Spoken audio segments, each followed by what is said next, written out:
Hey everyone. I wanted to take some time to share some thoughts on some books. I know I've been doing a lot of quick reviews over the last several months, and that's part of just building a habit of posting things and building a just kind of a resource. And I know the books that I've been posting have had a wide variety of topics and genres.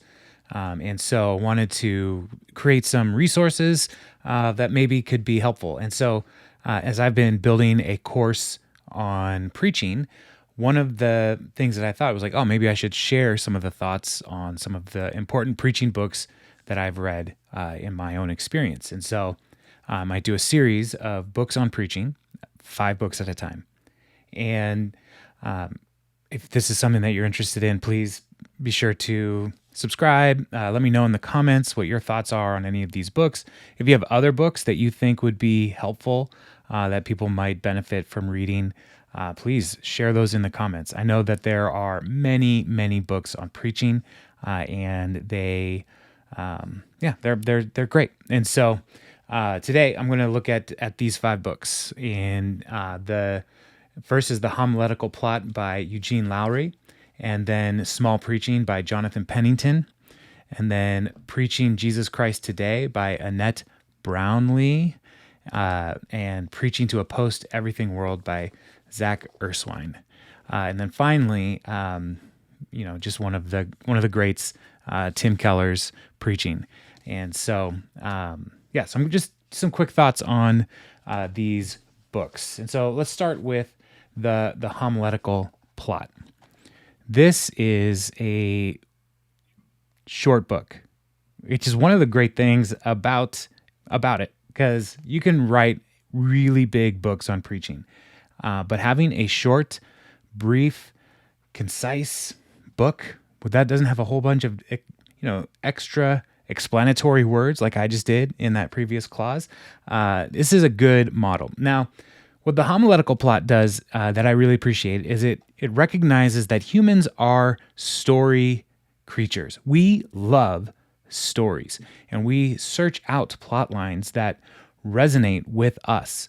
And so if we are able to take our sermons not just treat them like lectures with theological insight and biblical cultural understanding, but to write sermons in a way that will actually engage listeners as we are working through a narrative arc, a narrative plot line. And so what Lowry suggests are several steps. So like you establish the status quo, you disrupt equilibrium, you reestablish what the status quo, what a new status quo could look like, and what does the scripture look like. And so there's a down and then an up that the sermon can lead people toward. And so Lowry does a great job of unpacking this idea in this text. And this is one of the required texts for my class. And so, so Homiletical Plot. I'm going to include links and stuff in the YouTube description. So be sure to click on those. And if you're interested in those, grab one of these. The next one is another short book, Small Preaching by Jonathan Pennington. And this, again, brevity is wonderful. And this text is short chapters to help in the preparation of the person of the preacher, the preparation for preaching, and then the practice of preaching. And so there's 3 sections, and each chapter is no more than 5 pages. And so it looks at how the pastor, the preacher, prepares themselves with accepting criticism as well as praise, how to be, one of my favorite chapters is be God's witness, not his lawyer, and those kinds of principles for the pastor. But then also like the importance of like writing out your manuscript. I'm a big proponent of manuscript writing for sermon preparation. And as Pennington says, writing is thinking. And so taking the time to actually write out the words that you want to say, help clarify your whole message.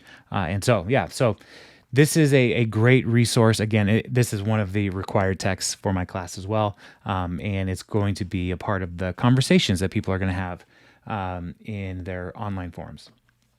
The third book is Preaching Jesus Christ Today by Annette Brownlee, and this is a little bit more philosophical as far as the required text for my class go. There are, what Brownlee provides are 6 questions that students can ask, that preachers can ask. 6 questions. So the first one is, what do I see? And so that's the preacher as a witness. Then the next one is, whom do I see? Which is the preacher as a witness to Christ. What is Christ's words for me? So the preacher as a confessor. What is Christ's words to us? The preacher as a theologian. What is Christ's word about us? The preacher as a theologian of a broken body. And then what does it look like? The preacher as a witness to Christ in a disobedient world. And so those 6 questions, I kind of frame them as examining the text and the preacher, examining the congregation, and applying those things to the world is kind of what Brownlee presents to us in this text. And so it is a bit more philosophical, a little bit more academic, but I found this to be really helpful, even in my own sermon preparation, to kind of ask these questions. And so part of my process is to start my sermon preparation with journal writing, asking those types of questions as I am reading the passage for the day. And so starting there and then developing the message from those questions, with always looking to, like, what does this look like? How does this actually carry out in the world, is a very helpful guide. And so, Annette Brownlee, Preaching Jesus Christ Today. Following up with that is Preaching to a Post-Everything World by Zack Eswine.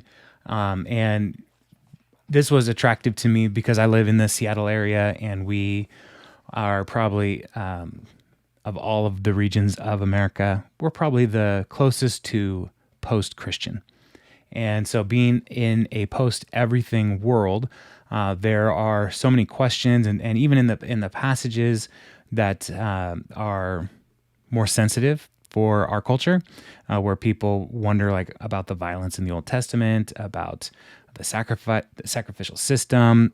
How do we handle those kinds of texts in this world? And so Eswine does a good job providing some guidelines for how we can move forward with that. But then also he gives us some guidelines on different ways to approach preaching and how we want to address the message. And so encouraging us to engage with the prophetic voice.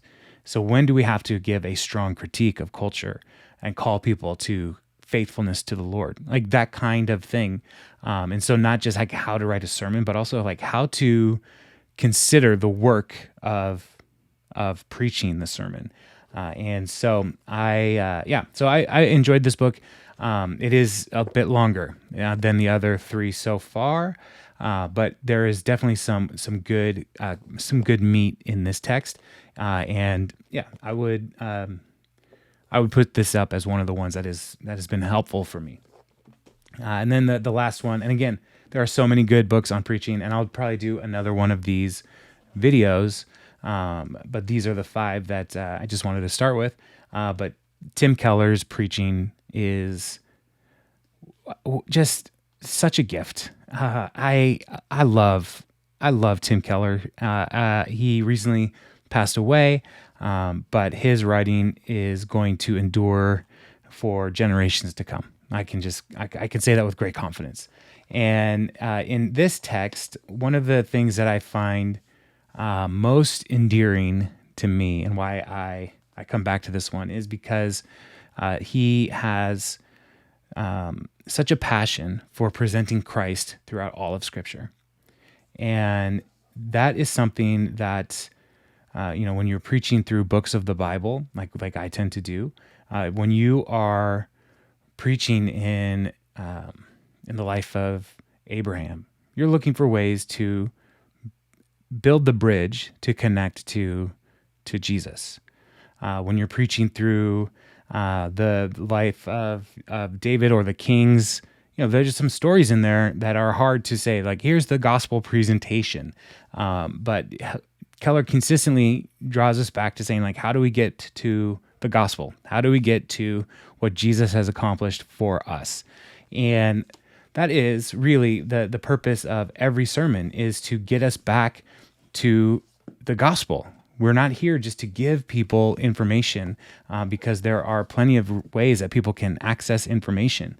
We're here as preachers to present the good news of Jesus to a world that needs hope. And so Keller does such a great job of helping make that happen. So here's 5 books on preaching, 5 books for preachers.